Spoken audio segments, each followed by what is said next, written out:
Hello everyone, मैं आशा करती हूँ कि आप सब बिल्कुल ठीक होंगे और एक बार फिर से आप सभी का स्वागत है हमारे चैनल एजुकेशन वर्ल्ड पर या एडयूरुक पर। तो फ्रेंड्स, ये हमारे डेली करंट अफेयर्स की क्लासेस है और यहाँ पर हर दिन most important top 15 current affairs का डिस्कस करते हैं। अगर आप किसी भी वनडे एग्ज़ाम की तैयारी कर रहे हैं तो ये क्लास आपके लिए बहुत फ़ायदेमंद होंगे। दोस्तों, अपने साथ अपने दोस्तों फ्रेंड सर्किल में ज़रूर इस क्लास को शेयर करें ताकि उन्हें भी बेनिफिट मिले। ओके, तो आगे नेक्स्ट क्वेश्चन की ओर बढ़ते हैं। सिप्री की रिपोर्ट 2026 के अनुसार दुनिया का सैन्य खर्च करने वाले देशों की सूची में भारत का कौन सा स्थान मिला?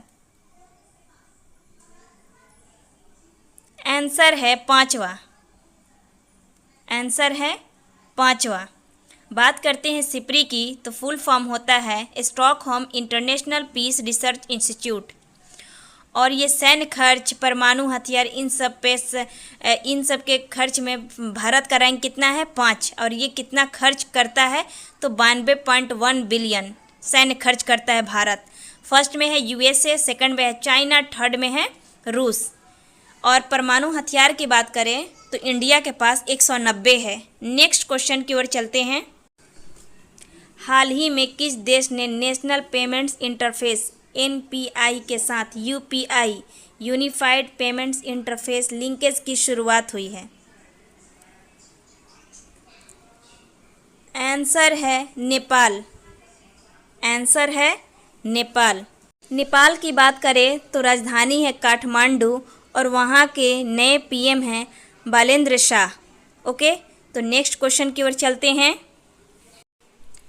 हाल ही में भारत का पहला न्यायपालिका एकीकृत वन्यजीव अपराध प्रबंधन सिस्टम वाक किसने लॉन्च किया है?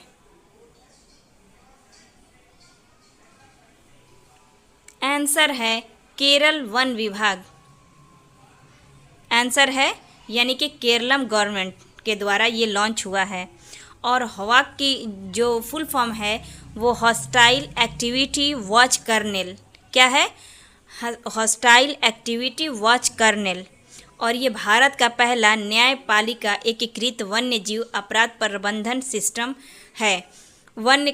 इसका उद्देश्य है वन्य जीव की सुरक्षा करना, शिकार, तस्करी रोकना, ये सारे चीज़ उद्देश्य है। नेक्स्ट क्वेश्चन की ओर चलते हैं। हाल ही में RTX स्पार्क्स चिप किसने लॉन्च किया है? आंसर है इनविडिया। आंसर है इनविडिया। ये पर्सनल कंप्यूटर के लिए सुपर चिप है और किसकी सहायता से ये लॉन्च हुआ है? तो माइक्रोसॉफ्ट की सहायता से ये लॉन्च हुआ है। पीसी को पावर प्रदान करेगा ये।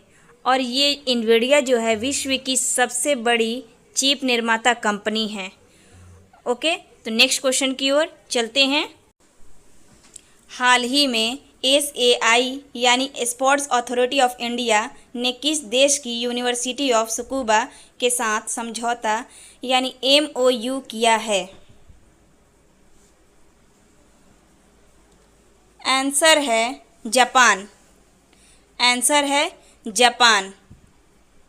ये SAI जो है वो इंडिया का है और सुकुबा जो है वो जापान है। दोनों के बीच एक समझौता हुआ है। और ये स्पोर्ट SAI जो है स्पोर्ट अथॉरिटी ऑफ इंडिया वो किसके अंतर्गत आता है? तो खेल मंत्रालय के अंतर्गत ये जो समझौता हुआ है एथलीट्स का विकास करना। और ये कितने साल के लिए हुआ है? तो 3 साल के लिए। ओके, तो नेक्स्ट क्वेश्चन की ओर चलते हैं। SBI रिसर्च के अनुसार FY26 में भारत की GDP वृद्धि दर कितनी रही?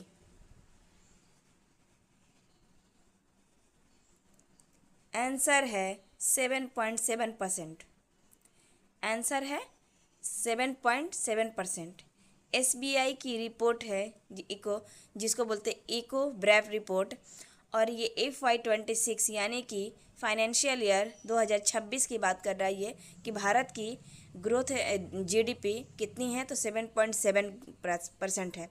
GDP का मतलब होता है कि ग्रॉस डोमेस्टिक प्रोडक्ट यानी सकल घरेलू उत्पाद। इसको क्या कहते हैं कि एक वित्त वर्ष में देश की घरेलू सीमा के अंदर अंतिम वस्तु एवं सेवा कर, है ना। और ये 7.7 क्या रहने का क्या क्या है, तो क्या बोला है कि 7 पॉइंट रहने का क्या कारण है, तो सर्विस सेक्टर अच्छा हो रहा है, इंडस्ट्री अच्छा हो रहा है, इन्वेस्टमेंट अच्छा हो रहा है। ओके, तो ये सारे चीज़ रीज़न है, कारण है। ओके, नेक्स्ट क्वेश्चन की ओर चलते हैं। ब्रिक्स कृषि सम्मेलन 2026 कहाँ प्रारंभ हुआ? आंसर है इंदौर। आंसर है इंदौर, मध्य प्रदेश, है ना। ब्रिक्स की बात करते हैं तो इस बार 2026 में होस्ट कौन कर रहा है ब्रिक्स का, तो हमारा इंडिया। और थीम क्या है, तो नवाचार, लचीलापन, सहयोग, स्थिरता। और कृषि सम्मेलन कहाँ हो रहा है, तो इंदौर, मध्य प्रदेश में। और कितने देश के कृषि मंत्री शामिल होंगे, तो 21 देशों के कृषि मंत्री इसमें शामिल होंगे। इसका उद्देश्य क्या है, खाद्य सुरक्षा, कृषि क्षेत्र में नवाचार। और खेती कैसी होगी, तो जलवायु अनुकूल खेती होगी। और इसकी अध्यक्षता कौन कर रहा है, तो कृषि विभाग के सचिव जो हैं आतिश चंद्र जी। ओके, तो नेक्स्ट क्वेश्चन की ओर चलते हैं। ऑपरेशन नासर किसने शुरू किया है?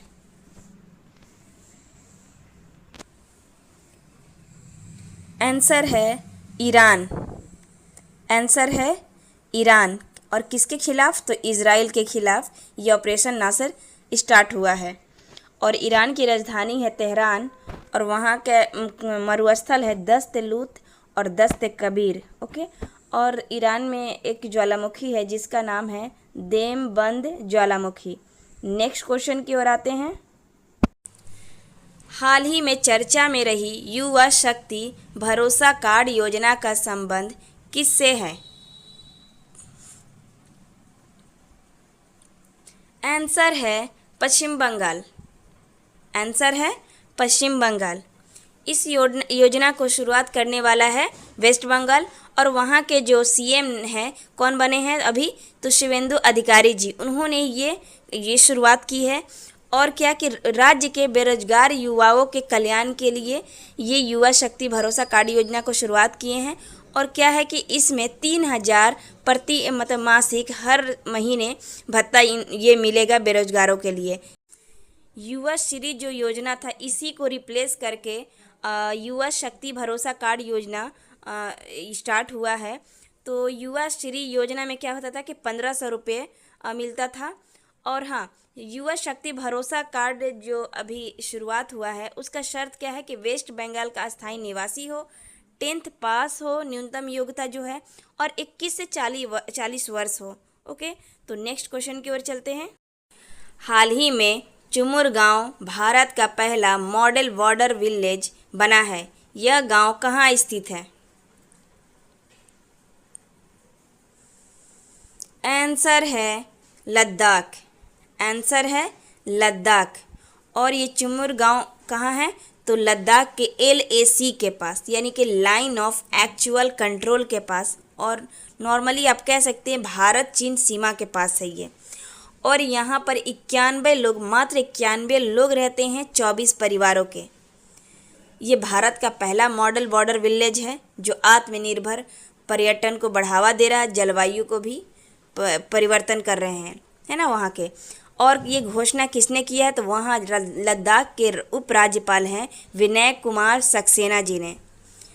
ओके, नेक्स्ट क्वेश्चन की ओर चलते हैं। सिप्री ईयर बुक की रिपोर्ट के अनुसार भारत के पास अनुमानित परमाणु वॉरहेड की संख्या कितनी है? आंसर है 190। आंसर है 190। चलिए इंपॉर्टेंट पॉइंट्स के बात करते हैं। तो सिप्री की वार्षिक रिपोर्ट के अनुसार भारत के पास अनुमानित परमाणु हथियारों यानी वॉरहेड्स की कुल संख्या 190 है। सिप्री ईयर बुक के अनुसार भारत में अनुमानित जखीरा बढ़कर 190 हो गया, जो पिछले वर्ष 180 था।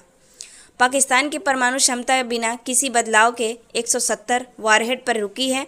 और रिपोर्ट के अनुसार जनवरी 2026 तक दुनिया का कुल परमाणु भंडार 12,187 वॉरहेड था। टॉप 3 देशों में कौन कौन है, तो रूस है जिसके पास 5420 वॉरहेड्स है। सेकंड अमेरिका है 5042 वॉरहेड्स है। थर्ड है चीन जिसके पास 620 वॉरहेड्स है। दोस्तों मुझे लग रहा है कि ये क्वेश्चन मैंने रिपीट करवा दी, कोई बात नहीं है, ये मैंने बिल्कुल ब्रीफली एक्सप्लेन कर दी। ओके, नेक्स्ट क्वेश्चन की ओर चलती हूँ। भारत की स्वतंत्रता के बाद सऊदी अरब में भारत का राजदूत नियुक्त होने वाले पहले गैर मुस्लिम राजनयिक कौन बन गए हैं? आंसर है विपुल। आंसर है विपुल। पॉइंट्स के आते हैं इंपॉर्टेंट पॉइंट्स की ओर कि यह नियुक्ति ऐतिहासिक है क्योंकि स्वतंत्रता के बाद बेहद संवेदनशील पद के लिए यह चुने गए हैं पहले गैर मुस्लिम राजनयिक, और इस नियुक्ति से पहले वे कतर में भारत के राजदूत के रूप में कार्य थे। और सऊदी अरब की बात करें तो राजधानी रियाद है और वहाँ की मुद्रा है रियाल। नेक्स्ट क्वेश्चन की ओर चलते हैं। केंद्रीय मंत्री ने किस राष्ट्रीय प्राणी चिड़ियाघर में NZP साथी ऐप और नए सेल्फ टिकटिंग कियोस्क का शुभारंभ किया है? आंसर है राष्ट्रीय प्राणी उद्यान नई दिल्ली। आंसर है राष्ट्रीय प्राणी उद्यान नई दिल्ली।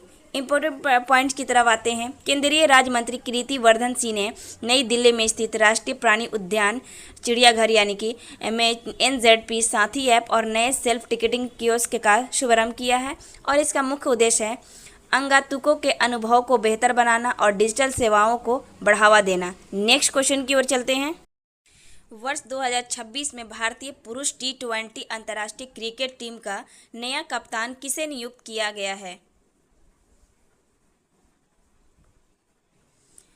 आंसर है श्रेयस अय्यर। आंसर है श्रेयस अय्यर। बात करें BCCI तो BCCI चयन समिति ने आधिकारिक तौर पर श्रेयस अय्यर को भारत का 15वां T20 कप्तान नियुक्त किया है। श्रेयस अय्यर ने शिव कुमार यादव का स्थान लिए हैं। ओके, नेक्स्ट क्वेश्चन की ओर चलते हैं। जून 2026 में भारत और इंडोनेशिया के बीच 4 वर्ष के अंतराल के बाद आयोजित 8वीं संयुक्त आयोग यानी ज्वाइंट कमीशन मीटिंग की बैठक कहाँ संपन्न हुई? आंसर है नई दिल्ली। आंसर है नई दिल्ली। इंपॉर्टेंट पॉइंट्स के पास आते हैं। सह-अध्यक्षता, इस बैठक की सह-अध्यक्षता भारत के विदेश मंत्री डॉक्टर एस जयशंकर और इंडोनेशिया के विदेश मंत्री शिगुयोनी ने की है। यह बैठक दोनों देशों के बीच पूरे 4 साल के लंबे अंतराल के बाद आयोजित हुई है। जो प्रमुख एजेंडा है बैठक में दोनों देशों के बीच द्विपक्षीय संबंधों, रक्षा, समुद्री सुरक्षा, व्यापार, डिजिटल कनेक्टिविटी, स्वास्थ्य और निवेश सहित व्यापक रणनीति साझेदारी की समीक्षा की गई। इंडोनेशिया की बात करें तो मुद्रा है इंडोनेशियाई रुपया और वर्तमान राजधानी है जकार्ता और प्रस्तावित नई राजधानी है नुसंतारा जो बोर्निया द्वीप पर स्थित है। दोस्तों, आई होप कि यह क्लास आप सभी को अच्छा लगा होगा, तो ज़रूर लाइक एंड कमेंट्स करें और अपने दोस्तों तक ज़रूर शेयर करें इस क्लास को, ताकि आपके साथ उन्हें भी फ़ायदा मिल सके। ओके, तो नेक्स्ट डे मिलते हैं। Thank you so much.